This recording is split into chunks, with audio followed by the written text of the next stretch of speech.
আজকে আমরা যে বিষয়টা আলোচনা করব সেটা হচ্ছে টেন্স। টেন্স হচ্ছে টেন্সকে গ্রামারের প্রাণ বলা হয়, আর টেন্সের সাথে সকল গ্রামারের সকল বিষয়গুলো সংশ্লিষ্ট অধিকাংশ ক্ষেত্রে। তো টেন্স এর বাংলা অর্থ হলো কাল। কাল কাল বলতে আমরা আসলে কি বুঝি? সময়। তো টেন্সের সংজ্ঞাটা একটু আমরা যদি দেখি তাহলে বিষয়টা এমন, ক্রিয়া সংগঠনের আমরা লিখতে পারবো গঠনের সময়কে টেন্স বলে। সময়কে টেন্স বলে। ক্রিয়া সংগঠনের সময়কে টেন্স বলে। একটা জিনিস খেয়াল করো, ক্রিয়া মানে হচ্ছে কি? ভার্ব। হ্যাঁ, আর এই ভার্বটা কখন ঘটে সেই সময়টাকে মূলত বুঝায় নাকি? তাহলে ভার্ব কখন ঘটে সেই সময়টাকে যদি বুঝায়, তাহলে গ্রামীণ চিরাচরিত বা আমাদের যে প্রচলিত গ্রামার বই আছে বা আমাদের প্রচলিত টিচারগণ আমাদেরকে শিখাইছে যে সাবজেক্ট প্লাস অমুক তমুক সেমুক ইকুয়াল টেন্স, আমরা সেই সাবজেক্ট নিয়ে টানাটানি করব না। কেন? একটু খেয়াল করো, যদি বলি যে হেয়ার ইজ আ বয়, এখানে সাবজেক্টকে, এখানে বাক্যের সাবজেক্ট হলো আ বয়, তাহলে বাক্যের সাবজেক্ট কোথায়? শেষে নাকি? বাক্যের সাবজেক্ট যদি শেষে হয়, তাহলে আমাদের স্যাররা যেভাবে আমাদেরকে টেন্স পড়ায় বা আমাদের যে টেন্সের স্ট্রাকচার বইতে আছে, গ্রামারে আছে, আমরা সেটা দেখে আমরা অবচেতন ভাবে বুঝে যাই যে বাক্যের সাবজেক্ট কোথায় থাকে? প্রথমে থাকে, কিন্তু আসলে প্রথমে থাকে না, মাঝখানেও থাকতে পারে। বাক্যের সাবজেক্ট মাঝখানেও থাকতে পারে, প্রথমেও থাকতে পারে, শেষেও থাকতে পারে। ফলে আমরা যেহেতু আমাদের টেন্সের সংজ্ঞা থেকে আমরা একটা জিনিস বুঝলাম যে একটা ক্রিয়া কখন ঘটে সেই সময়টাকে টেন্স বলে, তাহলে আমরা টেন্সের স্ট্রাকচার আলোচনা করার ক্ষেত্রে আমরা ওইভাবেই আলোচনা করব। তো তার আগে আমরা একটা জিনিস জেনে নেই যে টেন্সের প্রকারভেদগুলো নাকি। তো টেন্সের প্রকারভেদগুলো জানতে গেলে আমরা প্রথমে যেটা জানি যে টেন্স হচ্ছে তিন প্রকার নাকি? টেন্স তিন প্রকার। আচ্ছা, টেন্স তিন প্রকার। Present, past, future.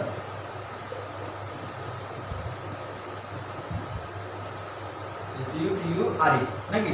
ফিউচার বর্তমান, অতীত, ভবিষ্যৎ নাকি?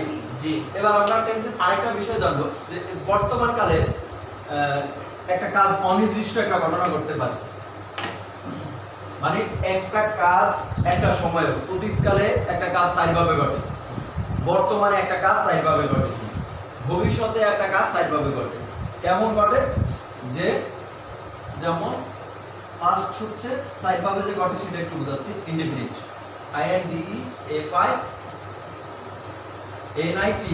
ইনডিফিনিট। এটা হচ্ছে সাধারণভাবে ঘটে, সাধারণ বা আরেকটা জিনিস বলতে পারি যে অনির্দিষ্ট। বিষয়টা কি বুঝছো? তাহলে এই ইনডিফিনিট কিভাবে ঘটে? সাধারণ। তাহলে সাধারণ ঘটনা একটা সাধারণ ঘটনা এখন প্রেজেন্ট, এই বর্তমান সময়ে একটা সাধারণ ঘটনা ঘটতে পারে। আবার অতীতকালে এরকম একটা অনির্দিষ্ট বা সাধারণ ঘটনা ঘটতে পারে। ইভেন ভবিষ্যতে একটা অনির্দিষ্ট কোনো সময়ের উল্লেখ নাই এরকম একটা সাধারণ ঘটনা ঘটতে পারে। এবার আরেকটা জিনিস আমরা দেখতে পাচ্ছি, সেটা হচ্ছে তোমার কন্টিনিউয়াস, CONTINUOUS, কন্টিনিউয়াস। কন্টিনিউয়াস হচ্ছে চলমান বা ঘটমান। খেয়াল করো, চলমান বা ঘটমান। তাহলে অতীতকালে একটা কাজ চলমান অবস্থায় থাকতে পারে। হ্যাঁ, যে রানা ঢাকা যাইতেছিল অতীতকালে নাকি? যাইতেছিল, অনেকক্ষণ যাবত রানা ঢাকা যাইতেছিল। আবার যেটা হলো যে বর্তমানকালে একটা কাজ আমি এখন পড়াচ্ছি, আমি এখন পড়াইতেছি, পড়া চলতেছে, চলমান। বর্তমানকালে একটা চলমান কাজ থাকতে পারে। এবার বর্তমানকালের পরে এরপর হচ্ছে তোমার কি বলা যায়, ভবিষ্যৎকালে রানা দৌড়াইতেই থাকবে। কারণ হচ্ছে কি, রানার হচ্ছে 10টায় পরীক্ষা, রানা কি করতে পারে না, 10টার পরীক্ষার টাইম মিস করে ফেলছে, এখন দৌড়াইতেছে। হ্যাঁ, এরকম ভবিষ্যতে এরকম একটা কাজ থাকতে পারে না? পারে। তাহলে এই চলমান কাজ। এখন আমাদের প্রচলিত যে সমস্ত গ্রামার বই আছে বা প্রচলিত টিচারগণ ওই কেউ একজন গ্রামার লেখছে সেটাকে নকল করে করে ওই ওই সেম ভাবে পড়াচ্ছে। কথা কি বুঝো নাই? যে প্রেজেন্ট টেন্সের সাইডটা পড়ায়, কন্টিনিউয়াসের সাইড সরি ফার্স্টের সাইডটা পড়ায় কন্টিনিউয়াস, মানে ইনডিফিনিট কন্টিনিউয়াস পারফেক্ট এভাবে পড়ায়। কিন্তু আমি দেখাতে চাচ্ছি যে এই ইনডিফিনিট একটা অনির্দিষ্ট ঘটনা তিন কালে ঘটে, অতীত, বর্তমান, ভবিষ্যৎ। তাহলে আমি অনির্দিষ্ট ঘটনার তিনটা নিয়ে আলোচনা করব, আমি এই চলমান ঘটনার তিনটা নিয়ে আলোচনা করব। কারণ আমাকে আলোচনা করতে হবে কি, আমরা টেন্সের সংজ্ঞা কি বলেছি, যে একটা ঘটনা কখন ঘটে সেই সময়, অর্থাৎ একটা ক্রিয়া বা একটা কাজ কখন ঘটে, ঘটার সময়টা টেন্স নাকি। তাহলে আমরা আলোচনা করব অতীত, বর্তমান সময়ে একটা অনির্দিষ্ট কাজ, একটা চলমান কাজ বা একটা পারফেক্ট কাজ নাকি।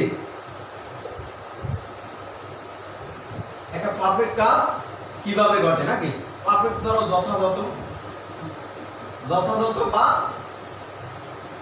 পুরা ঘটিত। যারা লিখতে পারো লেখো, আর যারা লিখতে না পারো তাদের কাছে ভিডিও ক্লিপসটা দাও, কোনো সমস্যা আছে নাই? আচ্ছা, তাহলে বিষয়টা আরো ক্লিয়ার হবে। ভিডিও ক্লিপসটা তোমরা ফোনে দিয়ে দিতে পারো ক্লাস শেষে। তো যেটা হলো পারফেক্ট একটা কাজ যথাযথভাবে ঘটে। তো এরপর তোমরা অবশ্যই সবাই এখন এত বড় হয়েছে, সবাই টেন্স জানো, কিন্তু আমি বিস্তারিত আলোচনা করার জন্য আজকে টেন্সের ক্লাসটা নিচ্ছি। তোমাদেরকে এখন এই সময় টেন্স পড়ানোর কথা না, তোমরা সবাই ভালো জানো, কিন্তু জানলেও কিছু খুঁটিনাটি বিষয় আছে যেগুলো তোমরা হয়তো নাও জানতে পারো। আচ্ছা, এবার খেয়াল করো, পুরা গঠিত পরে এরপর আছে কি, এরপর হলো পারফেক্ট কন্টিনিউয়াস।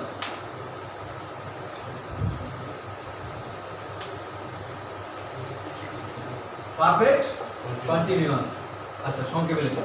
পারফেক্ট কন্টিনিউয়াসের ক্ষেত্রে দীর্ঘক্ষণ যাবত ধরে চলছে এরকম একটা কাজকে বোঝাবে নাকি, যে it has been raining since morning, সকাল হতে বৃষ্টি হচ্ছে, আজকে সকালে যদিও বৃষ্টি নেই, রোদ। আচ্ছা খেয়াল করো, তাহলে এই পারফেক্ট কন্টিনিউয়াস বিষয়টা একটু দেখো।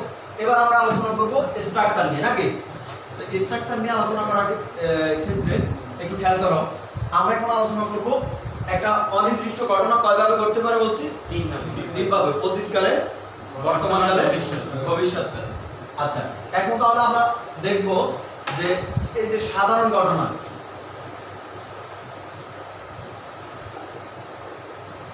ইনডিফিনিট, এই যে সাধারণ, আচ্ছা এই সাধারণ ঘটনা বর্তমানে একটা সাধারণ ঘটনা ঘটতে পারে, প্রেজেন্ট। তো এখানে দেখো, এটা স্ট্রাকচার যদি আমরা আলোচনা করি, স্ট্রাকচারের চাইতে আমরা শুধু এভাবে একটু আলোচনা করি, শুধু মূল, ভার, এর, প্রেজেন্ট ফর্ম থাকবে, শুধু মূল ভার্বের প্রেজেন্ট ফর্ম থাকবে। ফার্স্ট, শুধু মূল ভার্ব এর ফার্স্ট ফর্ম থাকবে, ফিউচার।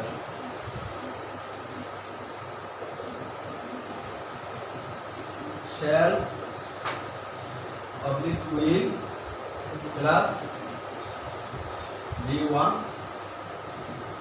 থাকবে। কিন্তু তোমরা একটু খেয়াল করো, শুধু মূল ভার্বের প্রেজেন্ট ফর্ম থাকলে কোনো বাক্যে, প্রেজেন্ট ইনডিফিনিট, বুঝছো? শুধু মূল ভার্বের ফার্স্ট ফর্ম থাকলে ফার্স্ট ইনডিফিনিট, আর shall will এর সাথে মূল ভার্বের প্রেজেন্ট ফর্ম থাকলে ফিউচার ইনডিফিনিট। মাথা ঢোকে নাই? কি থাকবে? শুধু মূল ভার্বের প্রেজেন্ট ফর্ম থাকবে, প্রেজেন্ট ইনডিফিনিট। শুধু মূল ভার্বের ফার্স্ট ফর্ম থাকবে, ফার্স্ট ইনডিফিনিট। আর shall will এর সাথে মূল ভার্বের প্রেজেন্ট ফর্ম থাকবে v1, প্রেজেন্ট ফর্ম। মূল ভার্বের প্রেজেন্ট ফর্ম থাকলে ফিউচার ইনডিফিনিট। শেষ নাকি? কেউ একদম বলো দেখি। শুধু মূল ভার্বের প্রেজেন্ট ফর্ম থাকলে প্রেজেন্ট ইনডিফিনিট, শুধু মূল ভার্বের ফার্স্ট ফর্ম থাকলে first indefinite, shall will plus মূল ভার্বের প্রেজেন্ট ফর্ম থাকলে ফিউচার ইনডিফিনিট। মুখস্থ হয়ে গেছে না এখানে? হ্যাঁ, সহজ না? সাবজেক্টের অবজেক্ট নিয়ে টানাটানি করার দরকার আছে? হ্যাঁ, সাবজেক্ট এক জিনিস, সাবজেক্ট বাকি কর্তা, হ্যাঁ, আর অবজেক্ট হচ্ছে কি, কর্তায় যে কাজটা সম্পূর্ণ করছে। যেমন আমি ভাত খাই, তাহলে ভাত আমার দ্বারা, ভাত আমি ভাত খাই, তাহলে খাই কে? আমি। আমি সাবজেক্ট আর আমার কোন কাজটা সম্পূর্ণ হয়েছে ভাত খাওয়াটা সম্পূর্ণ হয়েছে ভাত হচ্ছে কি অবজেক্ট নাকি তাহলে সাবজেক্ট আর অবজেক্ট সেটা এক জিনিস অবশ্যই সাবজেক্ট অবজেক্ট কাজে লাগবে কিন্তু টেন্সের মধ্যে টানাটানি না করাটা কি বেটার তাহলে আমরা যেটা বুঝলাম যে শুধু মূল ভার্বের প্রেজেন্ট ফর্ম থাকলে প্রেজেন্ট ইনডিফিনিট শুধু মূল ভার্বের ফার্স্ট ফর্ম থাকলে first indefinite shall will plus মূল ভার্বের প্রেজেন্ট ফর্ম থাকলে ফিউচার ইনডিফিনিট ইনডিফিনিটের তিনটা সবার মাথায় ঢুকছে এবার উদাহরণ দিলে একটু বিষয়টা একটু ক্লিয়ার হবে নাকি ইউনিভার্সাল ট্রুথ বুঝাইলো তো প্রেজেন্ট সেটা তো রাইট ফর্ম অফ ভার্সে গিয়া আমরা সেটা আলোচনা করব এখন আমরা আলোচনা করতেছি কি স্ট্রাকচার যে সাধারণত আমরা প্রেজেন্ট ইনডিফিনিট টেন্স বলবো শুধু মূল ভার্বের প্রেজেন্ট ফর্ম থাকলে আর বাকি অন্য কোনো ভার্ব থাকতেও পারে সেটা নন প্রিডিটিভ হিসেবে থাকবে নাকি আবার ফার্স্ট হচ্ছে শুধু মূল ভার্বের ফার্স্ট ফর্ম থাকবে নাকি তারপর হচ্ছে ফিউচার শ্যাল উইল প্লাস মূল ভার্বের প্রেজেন্ট ফর্ম থাকবে সবাই কি বোঝো না বুঝলে প্রশ্ন করতে পারো জি আচ্ছা গুড এবার উদাহরণ দেই একটু খেয়াল করো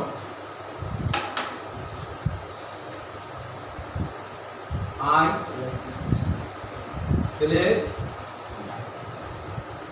cricket. I played cricket.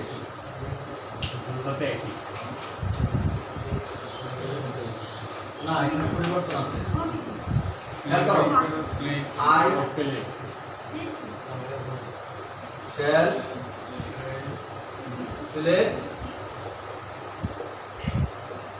এখানে দেখো যে প্লে মূল ভার্বের প্রেজেন্ট ফর্ম এখানে আর কোনো ভার্ব আছে শুধু মূল ভার্বের প্রেজেন্ট ফর্ম থাকলে শুধু মূল ভার্বের প্রেজেন্ট ফর্ম থাকলে প্রেজেন্ট ইনডিফিনিট প্লের ফার্স্ট ফর্ম কি প্লেড শুধু মূল ভার্বের ফার্স্ট ফর্ম থাকলে first indefinite I shall play cricket play মূল ভার্বের কোন ফর্ম প্রেজেন্ট ফর্ম তাহলে শ্যালের পরে মূল ভার্বের প্রেজেন্ট ফর্ম আছে তাহলে এটা কি future indefinite future indefinite present indefinite past indefinite future indefinite বুঝতে কার অসুবিধা হয়েছে না তাহলে একটা কথা লিখতে পারো একটা ম্যাচিক লেখো যে কোন বাক্যে অবশ্যই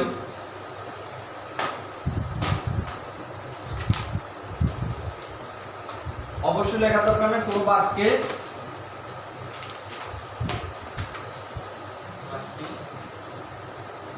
একটি মাত্র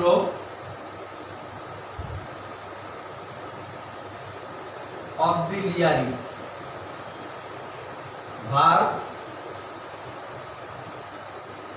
থাকলে সেটি মেইন ভার্ব যেমন হি ইজ আ টিচার সে একজন ছাত্র আর শিক্ষক এবার বললাম যে he is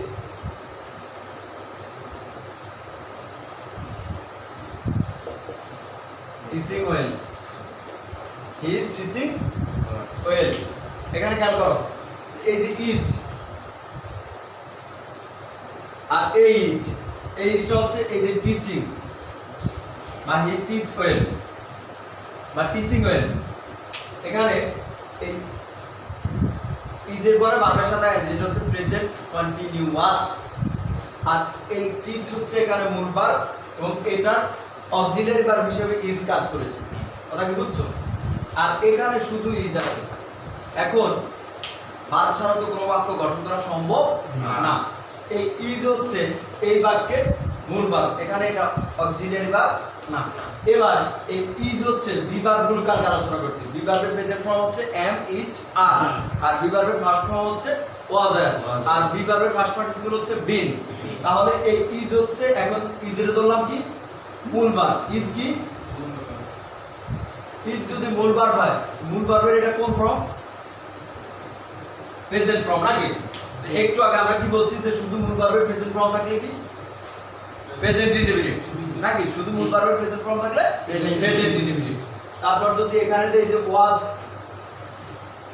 he was a teacher past indefinite past indefinite তাহলে এখানে ওয়াজ কি, তাহলে ওয়াজ মূল ভাগ, এখানে ওয়াজ কি মূল ভাগ। যদি এখানে ওয়াজ দেই, এখানে ওয়াজ অক্সিলিয়ারি ভার্ব, এখানে ওয়াজ অক্সিলিয়ারি ভার্ব নাকি? তাহলে কি বুঝলাম যে বাক্যে যদি একটি মাত্র অক্সিলিয়ারি ভার্ব থাকে তখন সেটা কি হিসেবে কাজ করে, মেইন ভার্ব হিসেবে কাজ করে। কথা কি বুঝছো? তাহলে আমরা এই present indefinite tense, past indefinite tense আর ফিউচার ইনডিফিনিট টেন্স সম্পর্কে মোটামুটি ধারণা পেয়েছি ভালোভাবে। জি। তাহলে কি বলা যায়, আজকে এতটুকুই আলোচনা করলাম। সকলকে ধন্যবাদ, আল্লাহ হাফেজ।